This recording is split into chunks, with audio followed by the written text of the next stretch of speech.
there are some days where I'm in love with the violin, and it's just responding to everything I do, and I feel I can't do anything wrong because it's on my side. And there are days when I feel it's just working against me.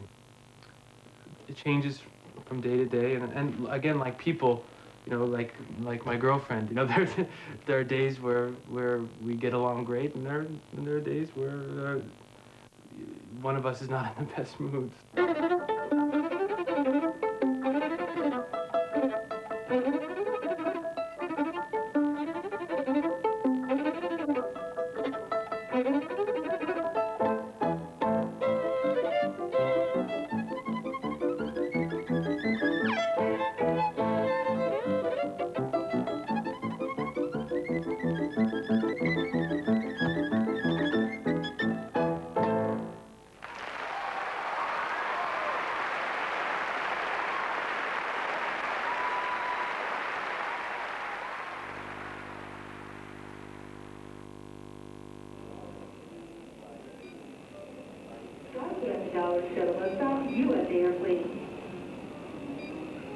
I never really enjoyed being called a prodigy. I didn't like people listening to me as a kind of wunderkind or almost a circus act. Even when I was 13 or 14, I felt like, hey, people, just listen to me for what I'm doing and treat me like a real musician. Sorry, a little bit.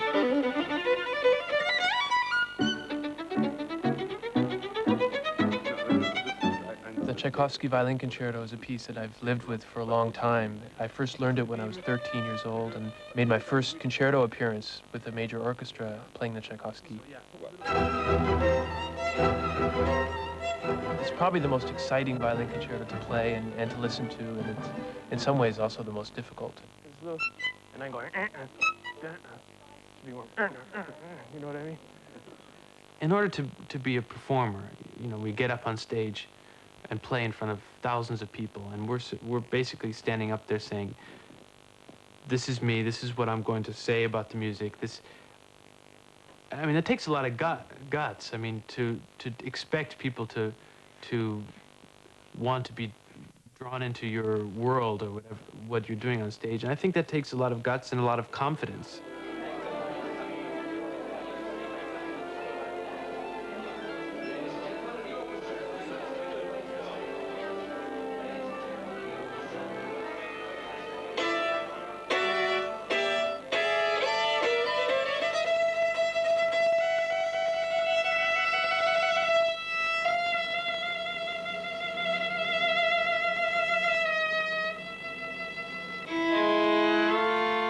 I still get nervous before I play the Tchaikovsky, even though I've probably performed it 200, 300 times.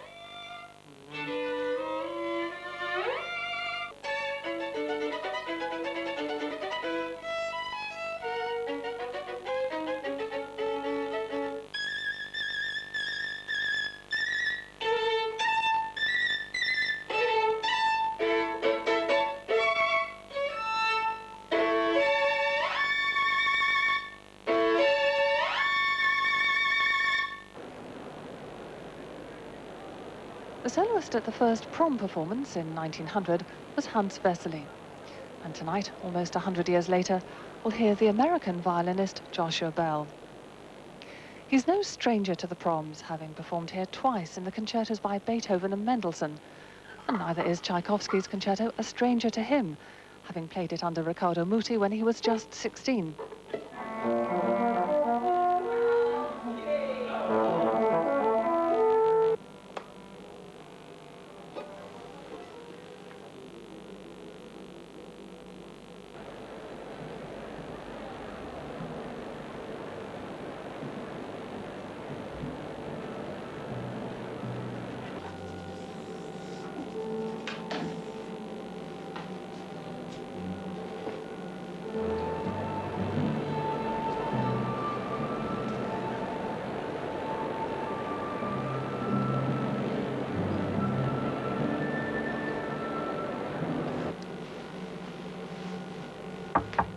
One minute, Mr. Bell.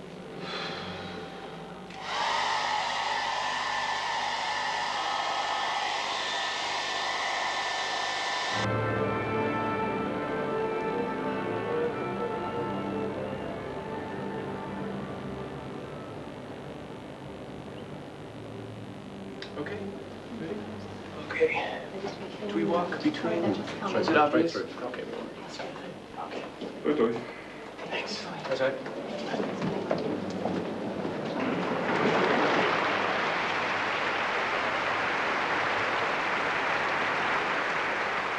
And now here is Joshua Bell and the conductor Alexander Lazarev receiving a very warm welcome for his return to the Royal Albert Hall tonight to play Tchaikovsky's Violin Concerto in D major.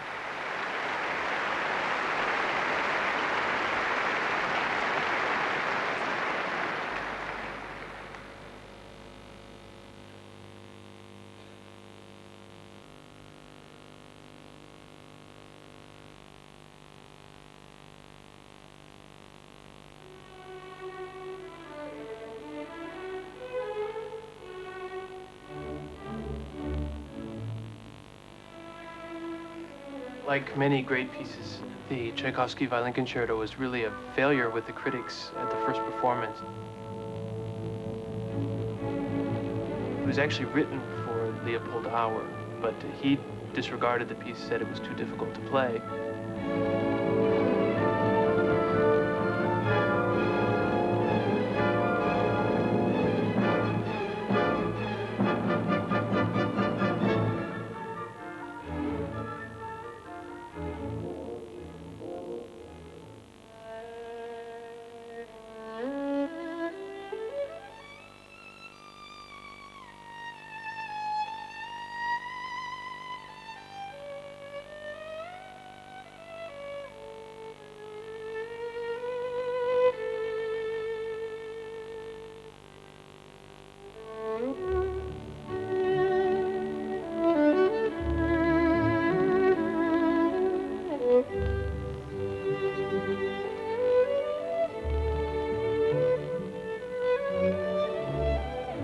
The critics thought that the violin was beaten black and blue, and it raises the possibility that music can actually stink to the ear. It's often approached in a very aggressive way, which I think really doesn't have much to do with the piece. Even though it's exciting and often heroic, I would characterize it as being tender and beautiful and often even balletic.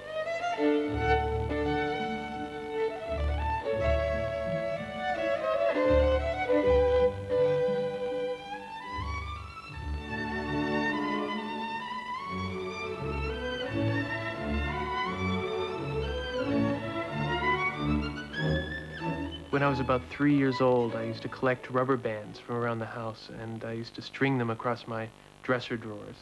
I actually created kind of a little bit of musical instrument. I would open the drawers to different lengths and to make different pitches, and I would play tunes that I heard, I guess, around the house, from my mother playing the piano, or from my father, who actually played a little bit of the violin. He was kind of self-taught, so he was never very good.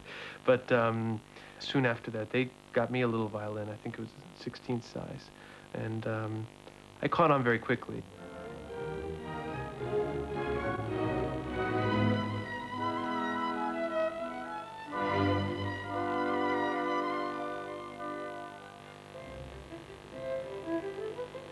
The violin has always appealed to me from the beginning. It's just the beauty of it.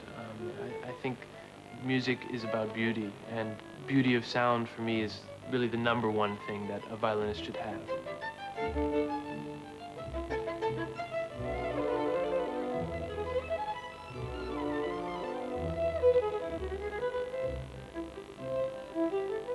This violin was played by Paganini and Spohr, and apparently also by Joachim.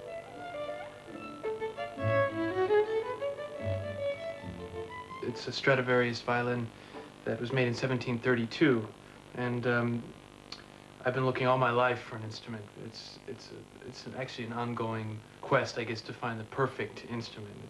Sometimes I try another instrument and I think, wow, this is great because it has different qualities that this instrument doesn't have, and I love it. But then after a few minutes, I start realizing it's missing some other things that this one has. I think you can never find an instrument or a person that has every quality that you want. But this one comes awfully close.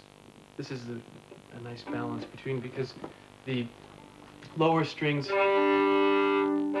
most people comment on the lower strings of this instrument, which is people are surprised because it's a Strad, and they think it's that its strongest points will be the highest strings. But here, lower strings have a nice throaty, almost human quality, which is what I look for in an instrument, because the violin is so much like the human voice, and I believe that we should think in those terms, as if we're singing when we play the instrument.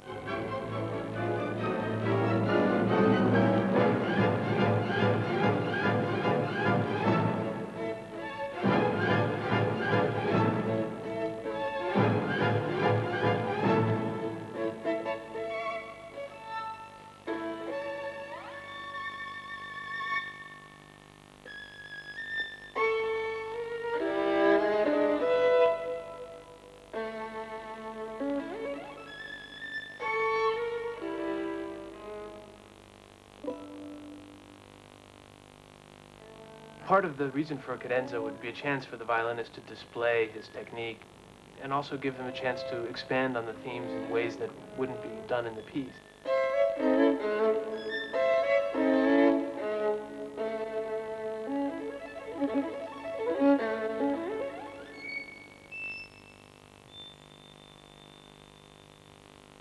It's very demanding too. There are some things that are very difficult to play, and I have a hard time doing like here.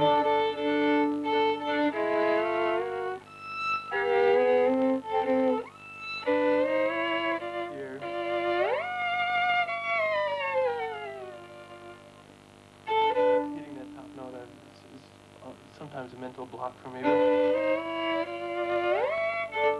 That's what happens.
My parents moved to Bloomington, Indiana just before I was born. At that time, they had no idea that one of the largest and greatest music schools in the world was right there, and so I was quite lucky to have grown up there.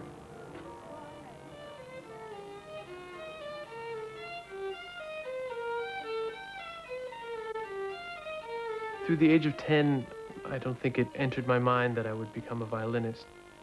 I was very much into sports. I loved playing tennis and dreamed about being a tennis player or maybe a basketball player, but the violin really kind of became the center of my attention when I was about 11 years old. It was suggested that I go to a summer camp, a music camp, and I heard about this place called Meadowmount. years old, and at that time I don't think I'd ever practiced more than an hour a day in my life, and I found myself at this camp required to practice 5 hours a day with camp counselors walking by your door like it's kind of like being in a prison a little bit, and I remember I couldn't even lie on my bed for 10 minutes reading a book without the counselor banging on the door saying, "I don't hear anything."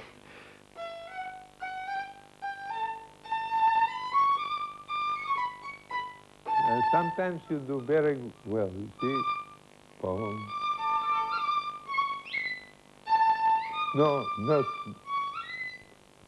Ivan Galamian was a legend, and when I finally got a chance to see him and study with him, he was already very old, and in fact I went to Meadowmount and studied with him really the last 2 summers that he was around. He promised me next time to come with perfect tree. See how he keeps his promise or not. Huh? Yeah. So I was kind of in awe of him because of just when people mentioned Galamian's name, everyone just kind of hushed and had this sense of awe. So I picked that up, and just being around the man just made me incredibly nervous. And you know, in violin playing, everything that looks pretty is good. Everything that looks ugly is bad. You want to look ugly or you want to look pretty? I don't remember much of actually what he said to me in those lessons, but I know that I practiced a lot. It seemed like the longest 4 weeks probably of my life. I probably practiced as much then as I had my whole lifetime before that. And I was a completely different violinist after those 4 weeks. I found myself being able to play things that I never dreamed of before, and with a kind of a musical understanding that just came from being around these great violinists and just the whole atmosphere.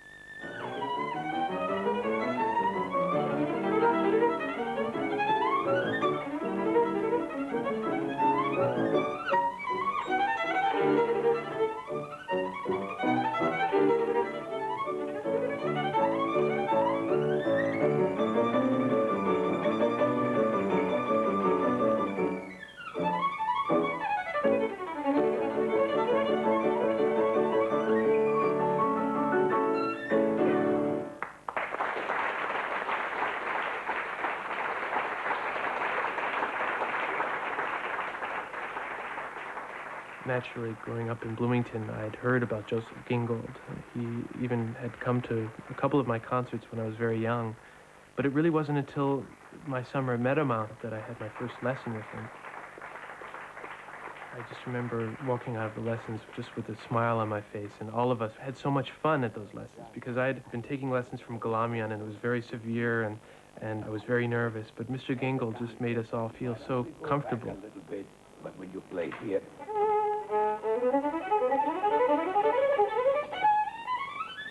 But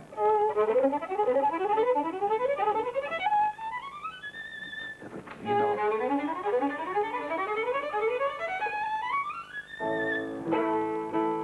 He knew each part so well in the music. He knew it inside and out, and he made us laugh because he was trying to play all parts at the same time. And it kind of opened up my mind to just not to be completely focused on always what I see on the page, and that he wanted to get to the essence of the music, which is so important.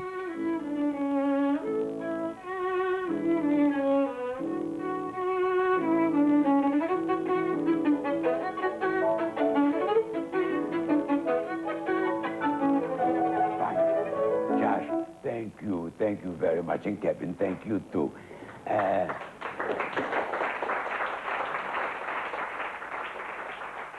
What I try to give to my students is, number one, a respect for music, a love of the violin, and this respect for the composer, and do not try to add on to what you already have in music. Play what's printed, number one. And then we'll see if you have a personality. I never knew what to expect when I walked into his room for lessons because it was always different. he would make me play through the things that he had assigned me. But then afterwards, sometimes he would go into his closet, which is just full of old music and things that people don't even play anymore, but also full of chamber music and things like that. And one day he might just take out a Kreisler record, an old Kreisler 78, and play it for me and see what I thought about that. And then he would tell a personal story about Kreisler, that the times that he met Kreisler himself. And Gingold is really a link to this whole era of great violinists. He's one of the last real links to that world.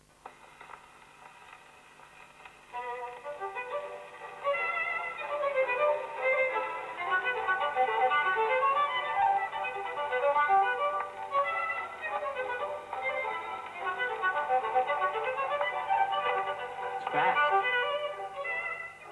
Something about Kreisler in particular that I really admire is his rhythm. Is unlike any other violinist. I'd say he has the best inner sense of rhythm of really anyone. And he manages to take time in a way that we would call old-fashioned, very much rubato, but at the same time, but you always know where the beat is.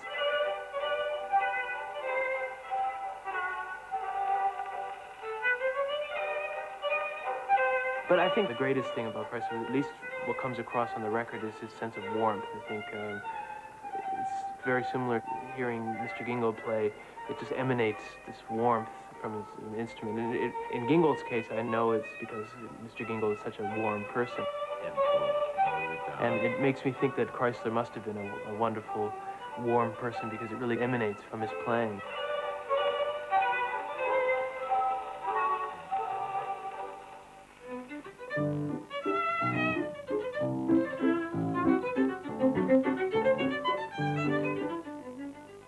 Mr. Gingold has played under so many of the great conductors of the century. He played under Toscanini in the NBC Symphony, and then also for so many years as concertmaster of the Cleveland Orchestra under George Szell.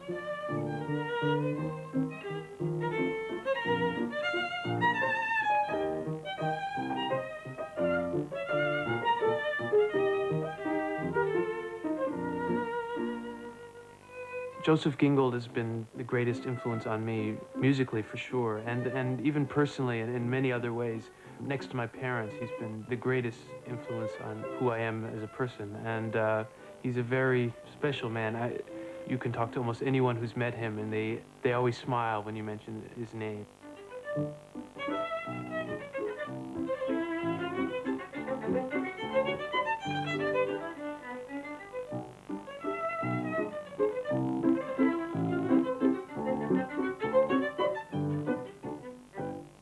You know, whenever I used to go to hear Heifetz, I'd leave Carnegie Hall and my hair would stand up.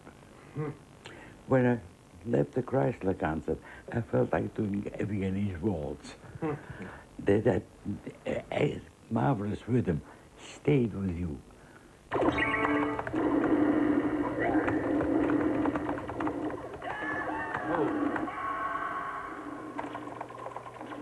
When I was about 13 or 14, my mother used to drop me off at the music school, and I would literally go through the front door of the music building, go right out the back door, and go right to this video arcade. I was kind of addicted, and at one time I had 4 of the machines in the place had my name as the all-time highest score, and it got to the point where I ran into a kid that I'd never met before, and somehow we got talking, and he asked me, "What's your name?" I said, "Josh Bell." And he said, "Oh my gosh, you're famous," you know. And then I thought, oh, he must have read about me in the paper for my violin playing. And I said, "Oh well, not really." And he said, "Well, yeah, well, I mean, your name is on all of the video games at the arcade." That should have been a wake-up call that I should stop playing my video games and start practicing. But I swear it sharpens my eye-hand coordination, and it helps with my violin playing. At least that's what I used to tell my mother.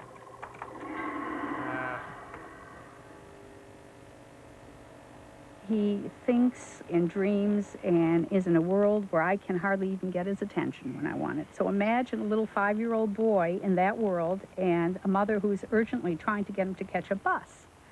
And, you know, the bus does come at 8 o'clock to take you to school. And you must be on that bus to go to school. We're not going to get it in a pattern where I'm going to be driving you to school. And Josh slowly tying shoelaces and slowly getting, and the dreamy look in the eyes and the thinking somewhere else. And my urgency and my whatever it is I'm doing, screaming, yelling, let's get going, whatever it is. And our senses are so different. Our body rhythms, everything about who Josh is and who I am are so very, very different. But the amazing thing is he never missed the school bus. Even with his rhythm, even with his patterns, he made it, he did it, everything happened. He would take any situation, the Rubik Cube, for example. I mean, he became an absolute master at the Rubik Cube. I mean, he could finish it just like that. There was nothing that he didn't try to get down pat. I mean, as a little boy, a total absorption. It's almost as though he goes into a trance. Playing with the boomerangs, you know, again, he'd be out on that lawn hour after hour. And then finally he ended up going to his first performance in Bloomington with gashes all over his hands. His mother had conniptions. He was rushed to the emergency room. Right that evening, before he went out to perform in the most important performance of his life. And here he was out there with boomerangs. And it's been true with regard to basketball, totally absorbed in that. Tennis the same way, learning it, mastering it. And I think there's something about that capacity and that interest in being caught up in the moment where time stands still. It's about as important a human characteristic as there can be. Oh. Left. Way left. Ooh, bad bounce. Good. Even that was a little too far. That was far. The amazing thing about golf is that it's so solitary. It's really, my competition is against myself. It's my highest score that I'm always trying to beat that. And when I play with people that want to play golf for money or compete against each other, that doesn't even appeal to me because I don't think of golf in that kind of way. With golf, it's just me and the ball and my score, and you can only blame yourself if you don't do well. And there's something about that I like.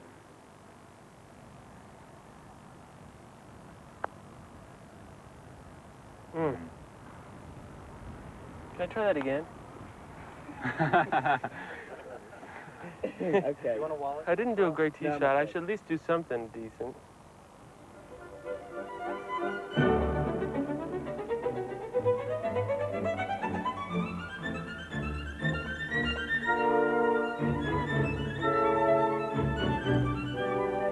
Playing this piece requires so much stamina. There are huge stretches of time where the bow really never leaves the string. If I break a bow hair during the last 10 minutes of the first movement, there's not even a measure's rest where I can rip the hair off my bow.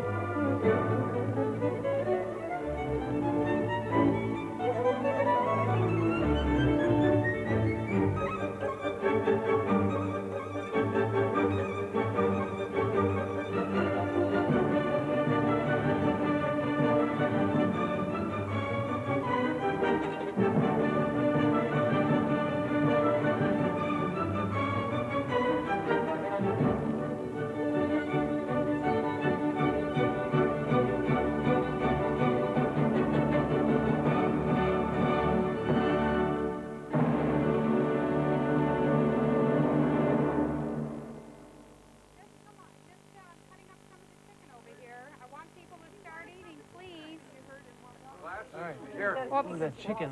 Here's great beans, Great. corn. My father is a Bread. psychologist and a psychotherapist.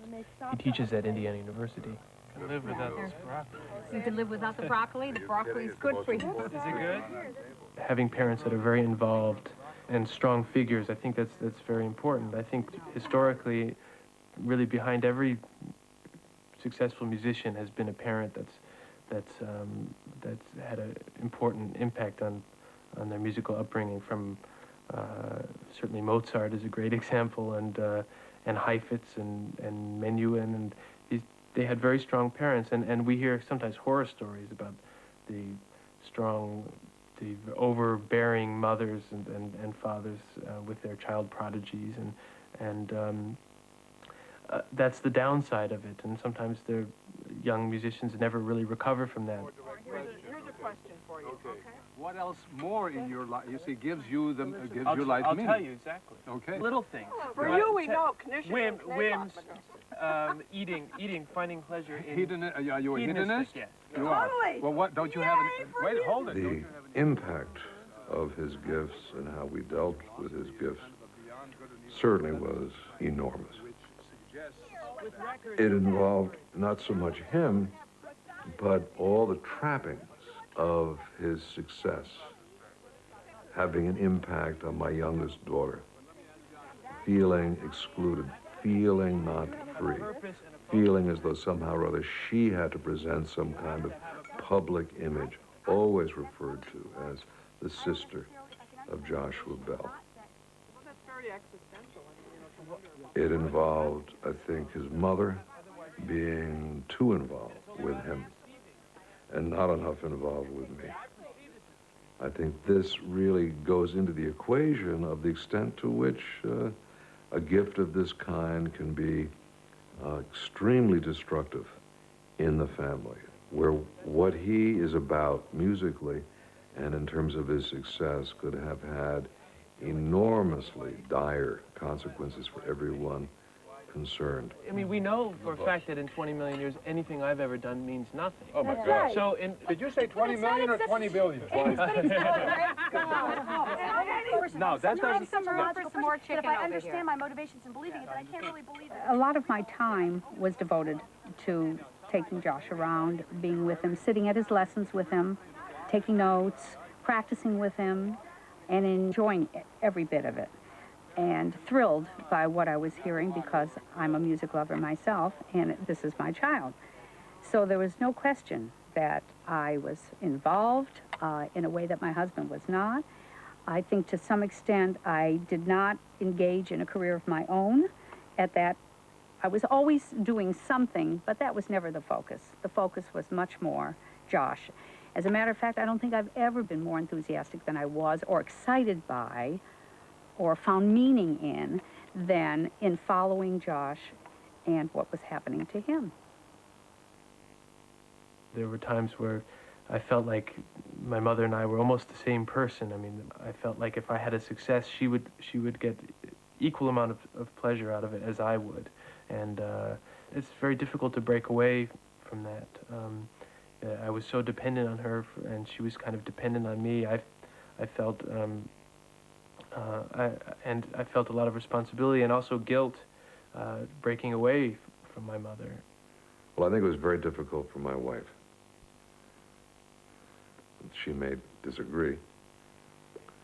But I think the father's job is to protect the son from his mother on some very important level. And I think that I've seen that as my task, in some way to help her deal with the separation and to help him feel less guilty about individuating, separating from his mother. It was very difficult for me to let go at different stages. And I did let go at different levels at different stages. You know, at 16 he moved out, but, you know, I was still there doing laundry and you know, there was that part of it. Helping him certainly manage his finances and manage travel and be involved with the management, his own management that was already beginning to take over the, you know, booking of concerts and where he was going to go. Even at the age of 20,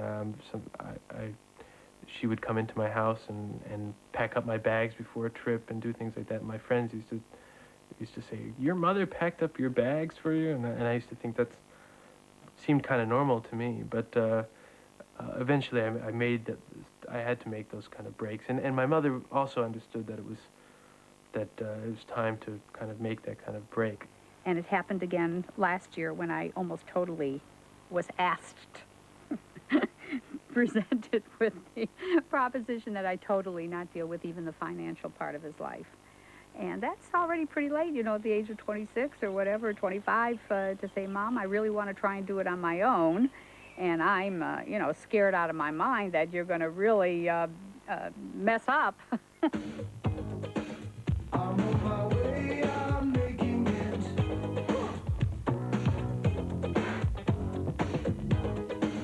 I've got to make it show, yeah. Part of the reason why I love New York is because I was brought up on a farm, and I got plenty of animals and green trees, and right at this point, I can't think of anywhere else I'd want to live. I'm gonna watch it growing. New York represents freedom. The variety of people is incredible. I get a lot of inspiration from that. People are free to express themselves in whatever way they want. They can wear what they want. They can do what they want. The possibilities are just endless in New York.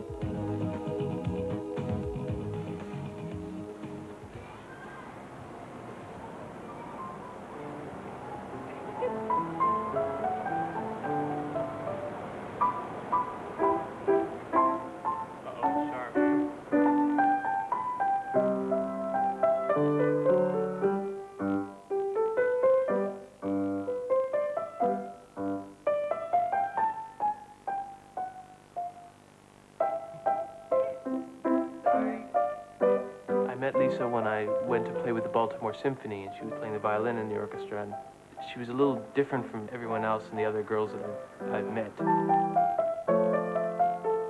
There's no affectation about her, and every time I talked to her, when I first met her, every time I did something that myself was the least bit affected, I could tell that she has this kind of this sensor of bullshit sensor, I guess you'd say, that with everybody, and she knows, she totally kind of keeps you honest when you're talking to her, and I found that really refreshing when I met her, that I could be myself and I didn't have to be something that I wasn't.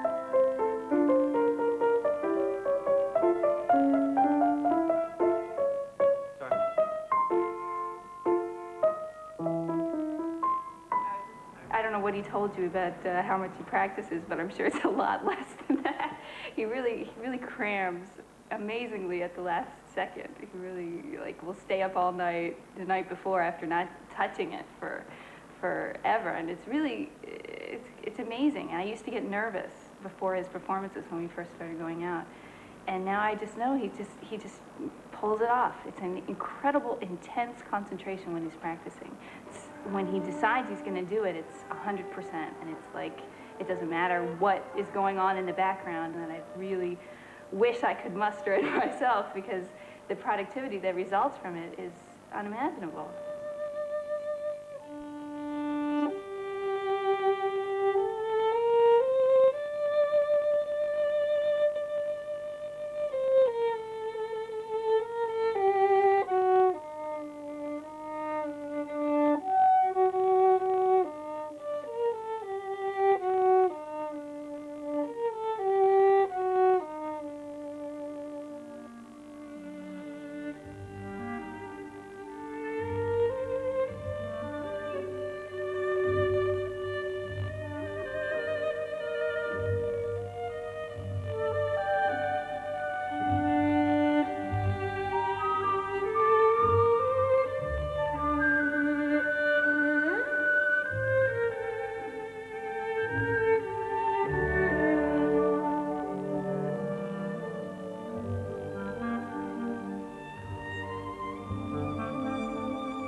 I think really, really, really deeply underneath it all, I'm frightened for him.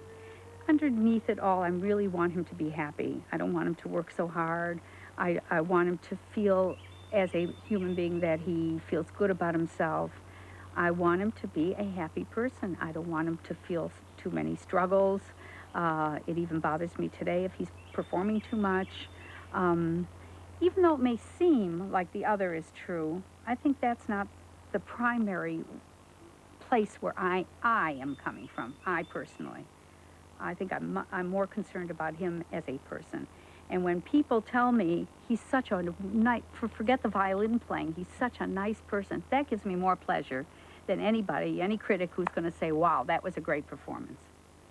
Certainly, someday I would like the idea of being called a musician's musician. Obviously, I think that being appreciated by your peers and by people who really know what you're doing is the greatest, is the kind of appreciation that would make me feel like I really achieved something. And so that's really what I'm working for. My real goal is to achieve that kind of place in music, and not just to have success at the box office.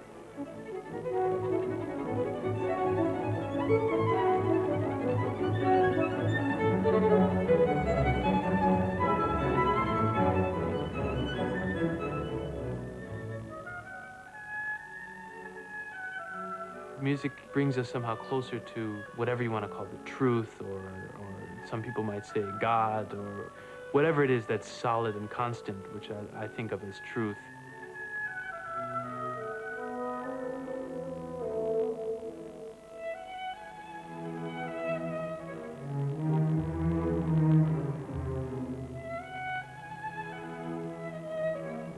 I'm still trying to figure out what it is about music that does it, even though I know I couldn't live without it. But the times that I feel most alive would be the times that I'm performing and involved in music.